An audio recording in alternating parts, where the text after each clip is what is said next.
Hi, my name is Dorcas Tyson. This is Ethical Decision Making at Springfield College. The topic of debate is capital punishment. This is a retributivist argument in favor of capital punishment, while my opponent will be arguing against it. Capital punishment, which is also known as the death penalty, is the desire to punish someone who has done harm to another human being, which comes from two sentiments: our own personal feelings and the law in itself. Let's say, for instance, there's a woman who killed her family, or a teenager shoots up their school, killing students and staff, or there's a man who kidnaps children and rapes them. All of these crimes would be considered as capital offenses. Would you think they deserve life in prison or the death penalty? Personally, I favor the death penalty. Why? Because justice needs to be served, and some individuals deserve the same evil they put out. Realistically, I'm a very understanding person, but I do not believe it is fair to let someone get away with murder.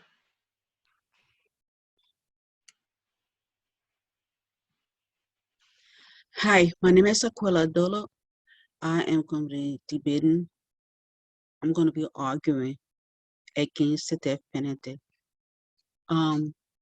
More than 70% of nations globally have abolished capital punishment. Various nations such as Australia, Netherlands, Denmark ban sentencing people to death for all crimes. Other countries such as Greece, Argentina have stopped using the death penalty for ordinary crimes. The nations and organizations against equal punishment argue that it violates human rights and is cruel and degrading. The world has made tremendous progress in abolishing the death penalty. 2/3 of the nation around the world and 23 states in America have abolished the death penalty. Unfortunately, some states in America still enforce capital punishment, although proponents of the death penalty argue that it is beneficial even if it does not deter crime.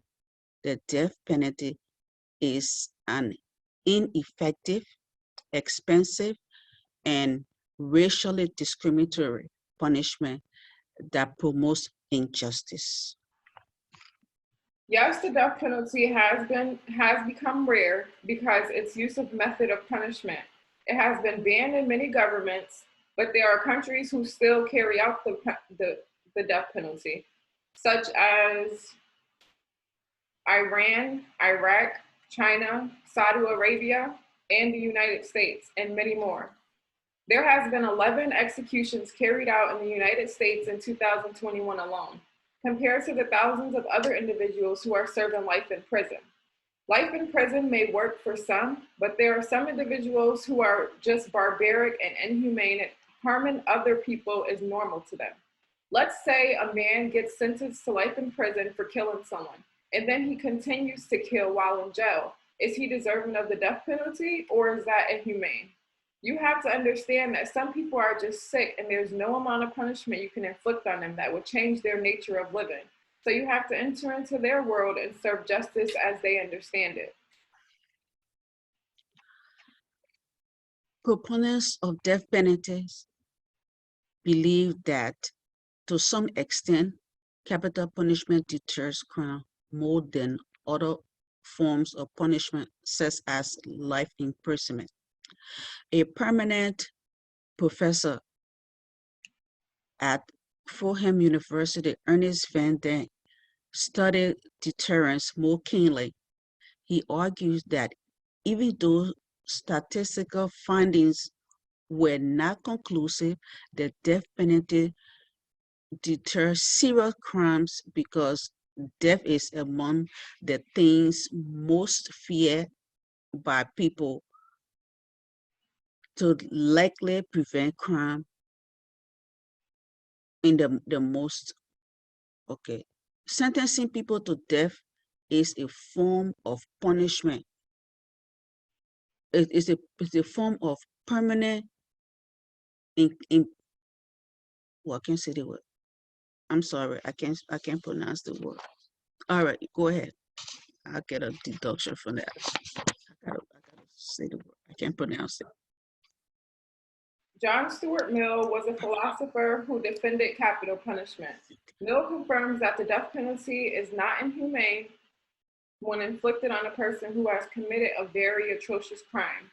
He states capital punishment only fits the most atrocious crimes, but when it is imposed on small offenses such as theft and lying, it loses its credibility.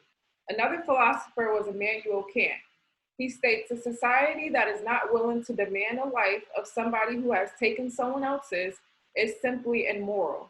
The criminal has committed this act of hate to inflict harm on another human being, making their existence a danger to society. So, for the sake of the future events, the maximum prevention method should be considered not only for the individual who lost their life, but to protect our society. Opponent of of sentencing people to death argue that this form of punishment does not deter crime, and it is only a waste of taxpayer is only a waste of taxpayers' money. For instance, Alabama sentences more people to death even today than any other state in America. However, statistics have revealed that the state has the third highest gun violence and gun homicide in America. Despite the state consistently having one of the country's highest execution rates of the death penalty, serious crimes such as gun homicides persist. Whether or not the death penalty is effective or not, it can be used as a deterrent to prevent people from committing capital crimes because it influences an individual's behavior and people are less likely to commit capital crimes if they know the punishment is death in return. In a sense, capital punishment is social equality. Kant believes that in the retributivist policy, that the government is obligated to uphold their power and protect their citizens. He believes in a fair justice system with the Lex Talionis standpoint for having an eye for an eye perspective on justice being served. Another example of Kant's philosophy is that if you do the crime, you do the time, that people deserve to be punished based on what they put another person through. Opponents of capital punishment believe that it is irreversible, inhumane, and economic and racially biased. President Obama called the death penalty a deeply troubling form of punishment. According to President Obama, statistically, there is a racial bias built in the death penalty. People of color have been disproportionately represented on death penalty on death rows, while killers of Black people are less likely to be sentenced to death. Other vulnerable people in America, such as the poor, are at a higher risk of being sentenced to death because they cannot afford a lawyer and have adequate adequate legal representation. Wrongful conviction are common in American criminal justice system. And innocent people have been on death row only to be proven innocent after serving gruesome years in prison. The mentally ill individuals are disproportionately affected as they are not competent enough to participate in their trials in any meaningful way. I understand why you would oppose to the idea of capital punishment because for me, being a morally understanding individual, it is my only downfall to the death penalty. I couldn't is that I can't help but think, what if the individual can change? What if they did the crime, but they made a mistake? What if their mental health was off? Being quick to execute is a very monarchy state of living, but sometimes necessary.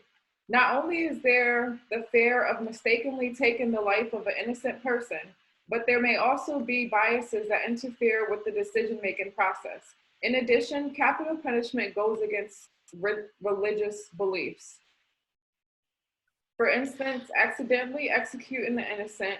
What if the criminal facing capital punishment is being framed or lied on? Or what if the crime they committed was done on an accident? Do these individuals still deserve the death penalty? A religious person would say, leave it in God's hand.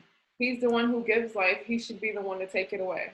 Religious morality is rooted in forgiveness and mercy. That capital punishment serves no true purpose. It's just a power mechanism used in our justice system. As of April 2021, 2,500 people are on death row in the United States. In the state of Ohio, 133 inmates are on death row. 75 of the 133 are Black. And as we all know, African American makes up 13% of the nation, and 41% is on Black row. To me, that is injustice, and it's unfair, it's not just, and that's why I disagree with the death penalty. In conclusion, although the death penalty proponent believe that it can, although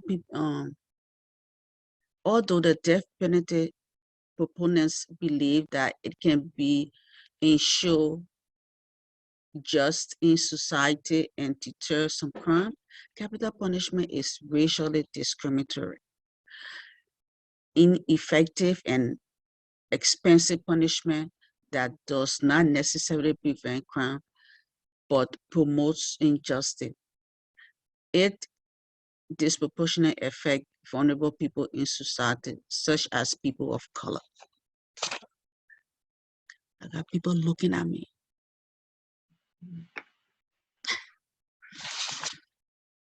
How long have we gone? Finishing off my opposing argument in favor of the death penalty, given a person life in prison or life in rehab will not only make them reflect on their evil doings, but it will also give them the opportunity to change. Unless the individual is unteachable, then they are capable of changing. Indeed, they have to want to change, but putting in the effort to help someone have the will to be a better person can also be an option when justice is being served on an individual who has committed a capital crime. That is my argument in favor of the death penalty.